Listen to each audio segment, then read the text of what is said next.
So మీరందరూ గుర్తుపెట్టుకోవాలండి, front puff కనుక రావాలంటే ఇలాంటి తేలుకోమ్ తీసుకొని ఇలాంటి సన్న లేయర్ ఉన్న దాన్ని బట్టే మీరు ఈ కోమ్ అనేది యూజ్ చేయాలి. అప్పుడే మీకు కరెక్ట్గా ప్రొఫెషనల్గా పఫ్ అనేది వస్తుంది. ఇక్కడ చూడండి, నేను స్ట్రేట్ ఒక లైన్ తీసాను. ఇక్కడ నుంచి మనము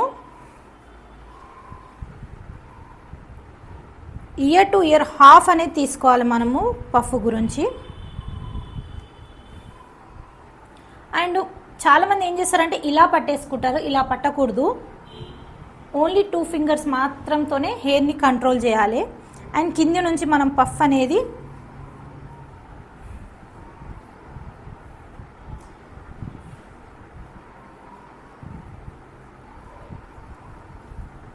చూడండి, దీనికి హోల్డింగ్ స్ప్రే కూడా అవసరం లేదు. దీనికి మనకి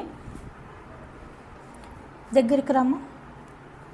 ఇప్పుడు చూడండి, మీరు ఇక్కడ నుంచి మళ్ళా ఈ సైడ్ నుంచి చూసారండి, నేను ఇక్కడ 3-4 లేయర్స్ అనేది బ్యాక్ కోమ్ చేశాను. సో లాస్ట్ లేయర్ ఉంటుంది కదా, దీన్ని మనం బ్యాక్ కోమ్ చేయొద్దు.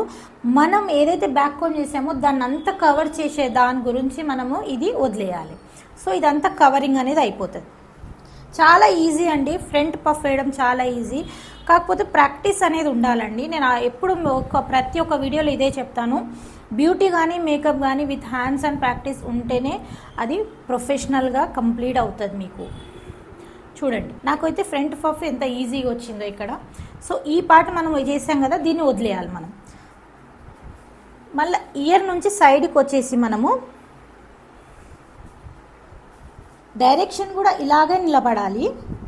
1 2 3 4 5 బ్యాక్ కోమ్ డన్. సో ఇక్కడ నుంచి 2 లేయర్స్ 1 2 3 4 5. చూడండి, నేను ఇక్కడ కూడా ఒక లేయర్ అనేది వదిలాను. సో దీన్ని బ్యాక్ కోమ్ అంతా కవర్ చేస్తుంది ఇది. చూడండి గైస్, ఇక్కడ నుంచి ఇక్కడ దాకా ఒక లెవెల్ అనేది రావాలి ఫ్రంట్ పఫ్కి. చూడండి, నాది మిడిల్ది పఫ్ వచ్చేసింది, సైడ్ పఫ్ వచ్చేసింది. ఇప్పుడు మనది ఇక్కడ పఫ్.